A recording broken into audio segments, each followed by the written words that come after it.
What's up, YouTube? Welcome back to episode 39 of the Tim Tebow dynasty. In this episode, we're taking on the Green Bay Packers as we kick off Season 3. Our goal for this season is to finish with 13 wins and go 6-0 in our division, hopefully making it back to another Super Bowl. Like I mentioned last episode, we are playing on the franchise tag, so hopefully at some point this season, the Jaguars offer me a long-term contract, or I guess I'll be testing free agency next year.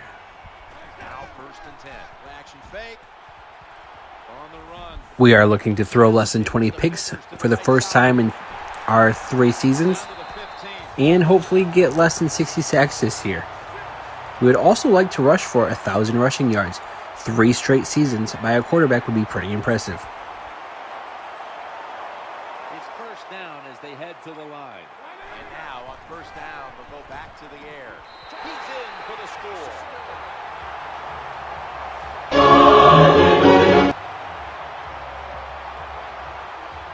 And unfortunately, we have to figure out a new sound for when we score touchdowns.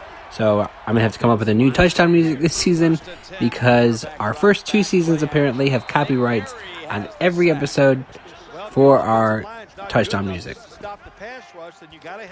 The only other 2 goals I have this season are to get Justin Blackmon to set the record for most yards by a receiver, and for Zach Meow to get over 115 receptions.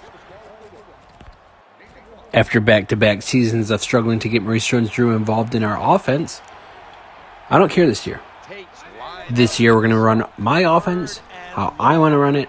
We're going to be not calling as many run plays, so hopefully that doesn't bite us in the butt. Hopefully the defenses don't figure it out, and if they do, we're going to have to call more run plays. We do have 3 decent running backs, with our first-round pick being our 3rd-string running back. And just a quick touch on this Packers defense. Their defensive line isn't very good. They don't have anybody rated higher than about a 74, so they really shouldn't be getting very many sacks, because the majority of our offensive line is rated about an 83 or 85 or above. We have 2 guys in the 90s. Their best players come at their linebacker positions, with A.J. Hawk as a 90, Clay Matthews as a 93, and Nick Perry as an 83. Fortunately, Clay Matthews is out with an injury, so I don't have to worry about him this game. And that's not to say that their secondary is trash, because they also have really good players in their secondary. They have free safety Morgan Burnett, who's a 93. They have corners Kareem Jackson, who's an 85. Casey Hayward's an 83. And Jimmy Smith is an 83, who also won a Super Bowl with the Baltimore Ravens. They are tough. When you run that football, they got some men up front, and that time they stopped that run just for a short gain. This is why I don't call runs with Maurice Jones-Drew. He has a lot of plays where he's doing a bunch of stuff and only picks up like 3 yards like he did on that play. That's a gain of 8. Dwayne Harris, who we signed as a free agent, makes his first catch as a Jacksonville Jaguar. Harris in the slot. Tebow's back in shotgun formation. Gets away from the pressure. He's got some daylight. Tackled at the 13. Tim Tebow scrambles for 23 yards to set us up for a possible touchdown. And that's the end of the first quarter, tied up 7-7, but we're on the verge of scoring, hopefully breaking this tie. For the start of the second.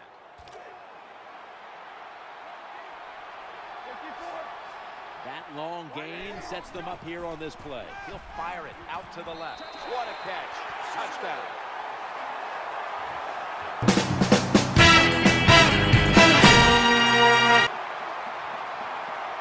Justin Blackmon gets his first touchdown of the season, and we're still working on trying to figure out what's the best touchdown music.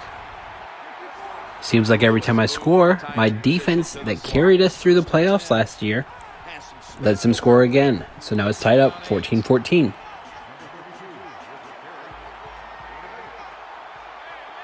Maurice Jones-Drew gets a nice 8-yard carrying, which averages out the rest of his carries to about 4 yards per carry, which is good. I like that, but those no-yard gains, those short 3-yard gains frustrate me and make me not want to call any run plays.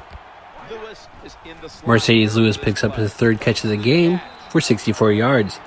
A nice start to the season for him, who's had back-to-back not great years. Second down coming up. Out of the gun. Looking to the right side and throwing. And Mercedes Lewis with his fourth catch of the game in the first down.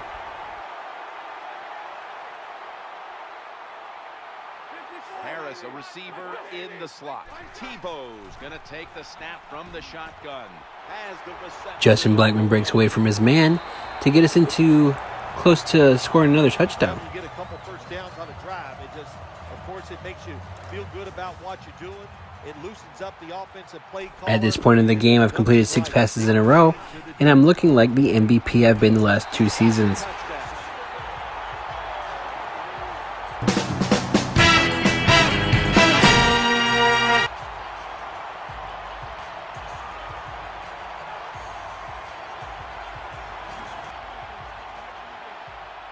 And it looks like our defense actually made a stop this time, and we still have a 7-point lead with the ball back. Getting away from the pressure. The ball is jarred loose. At this point in the game is when I start to think that the game's rigged for the Packers to win, because you'll see the turnovers start to rack up. A lot of times it's either a fumble or you'll see a couple interceptions that don't even go to the receiver I throw it to. Able to make the tackle about 2 yards shy of the first. Jones-Drew with a nice 8-yard carry. He's averaging 5 yards per carry so far. So The Jaguars. it's nice to have him in the game. Someone's been injured out there. And right after I say that, Jones-Drew goes down with an injury. And he's not going to be able to come back to this game. And will be out 8 more weeks. So that leaves us with Stephen Ridley as our new number 1 running back. And our first-round pick, Cotton Deacon, as our second-string running back. When you have a defense that's not playing good techniques. At this point, you'd think that we were about to score again and have a 14-point lead heading into halftime. Probably not, because their defensive line, which I mentioned, is not rated very well, which should be being manhandled by our offensive line, who's a lot better, is apparently outworking our offensive line. Lewis is moved away from the tight end position to now a receiver in the slot, working that left side. Here, Justin Blackman clearly beats his guy, and the computer forces that interception there. Literally rewatch that interception. Justin Blackman has beat his man, but then it glitched his man forward into perfect position for the interception. And again, our offensive line gives up another sack. So this is a theme for the rest of the game. We're going to be throwing interceptions that aren't going to the guy I threw it to, or the defense magically makes a play on it, or we're going to be fumbling it out of nowhere, or we're going to be getting sacked. So that's basically the rest of the game. The Jaguars come to the line of scrimmage and empty out the backfield. Everyone split out wide.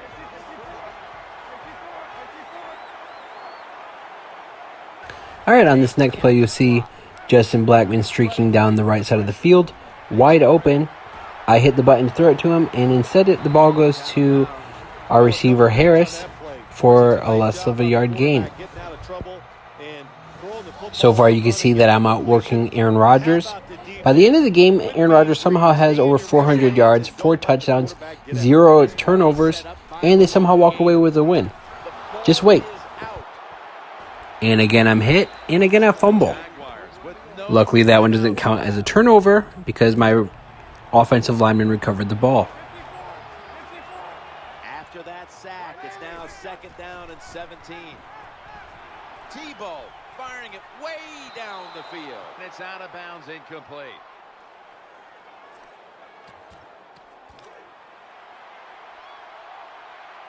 And this is the last play of the first half. We're going to take a shot at the end zone. 3rd and 17. Heaving it down the field. Intercepted. Go back and rewatch that play. Neither of them should be able to get to the ball, but the guy somehow leaps forward to get to the spot perfectly to intercept that pass. And we're going into halftime up 21-14. Don't expect us to score much in the second half because the game's going to force it to where the Packers will end up winning and get every opportunity. The Packers won't turn it over at all, even though we had one of the best defenses in the league last year. And apparently we're going to turn it over a bunch more. I wish that we hadn't signed Stephen Ridley in free agency. I wish we would have kept Denard Robinson on our roster.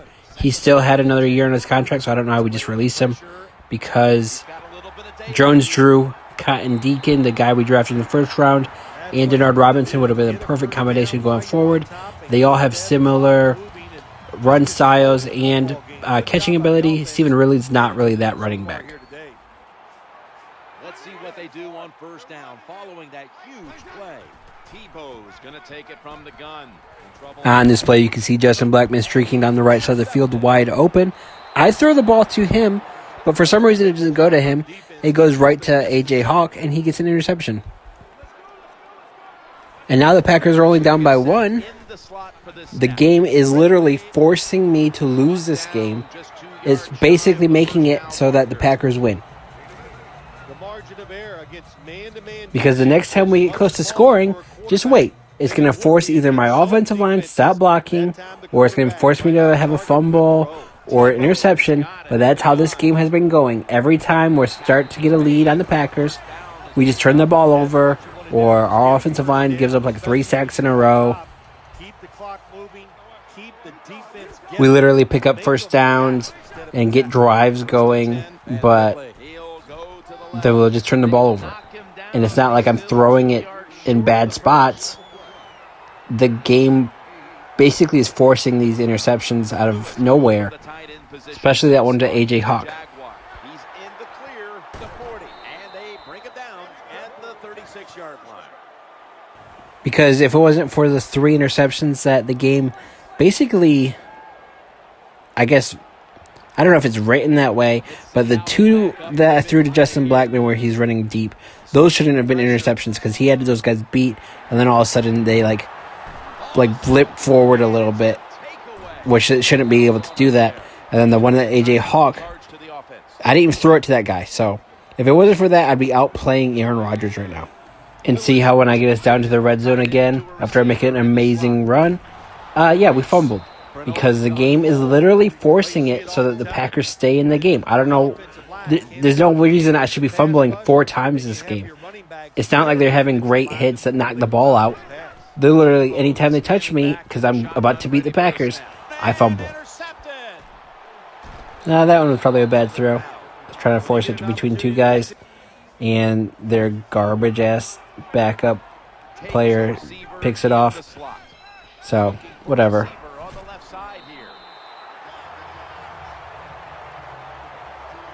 And now I'm down by 2, and we're about to enter the 4th quarter. So, technically, I just need a field goal, and I'll be winning this game. We'll be back momentarily for the start of the 4th quarter. Plenty of defensive backs out on the field for this one. He's got the grab, and he's got the first. Zach Meow picks up his 5th catch of the game. Only about 110 to go for the season. Pretty good start.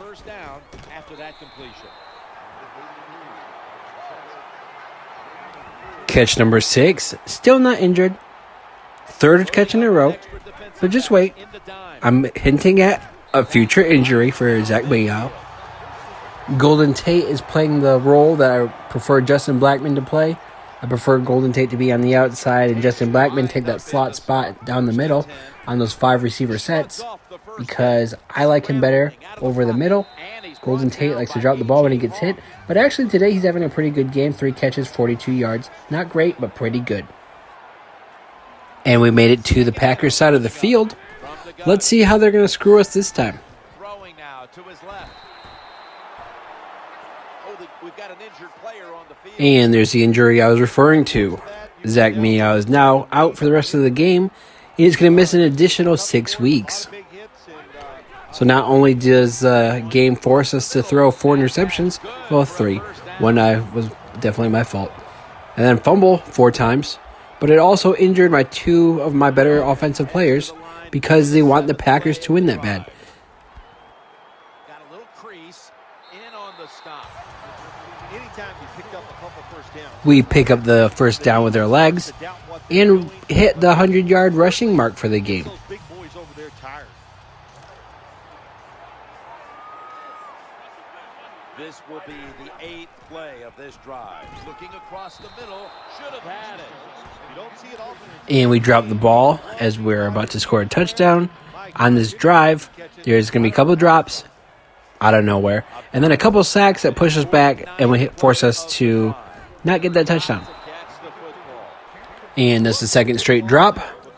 Nobody touched him on either of those two plays, but the game's forcing us to not get the touchdown because they want the Packers to win. I don't know if that's just how that is, but it's frustrating me because I should be winning this game by a blowout.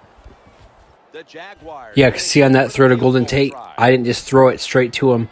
I directed it to the middle of the field away from that safety. But the ball went straight to that safety. So I'll just take the field goal, go up by a point.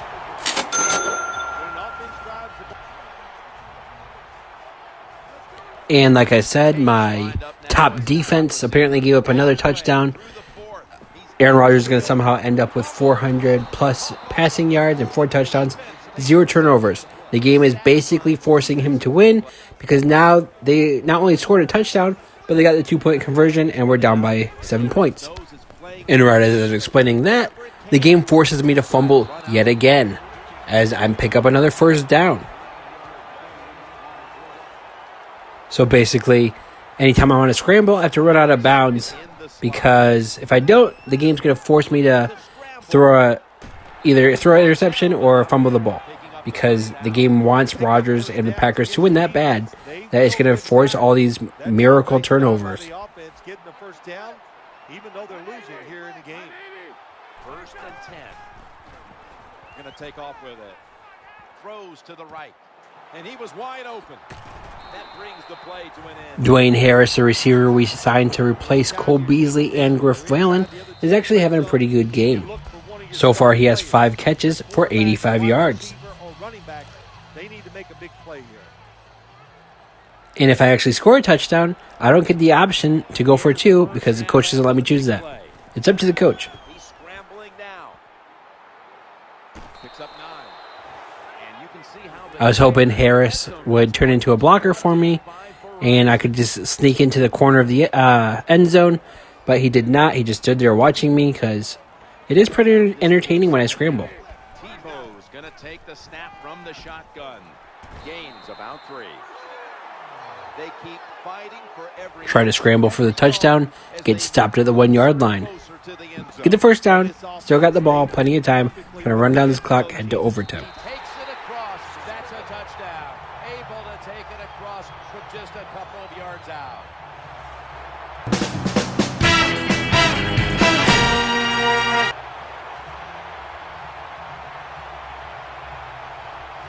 And with the extra point, we should tie it up, head to overtime. A good game to watch today. But apparently, we somehow missed the extra point, and we lose the game 31-30. Like I've been saying this whole time, Madden basically forced the Packers to win this. Not a great way to kick off Season 3, and not a great way to defend our Super Bowl title. But if you enjoyed this video, come back for Game 2 of this 3rd season, where we face our division rivals, the Houston Texans. Stick around for a quick post-game interview with Tim Tebow. You have never seen any player in the entire country play as hard as I will play the rest of the season, and you never see someone push the rest of the team as hard as I will push everybody the rest of the season, and you never see a team play harder than we will the rest of this season. God bless.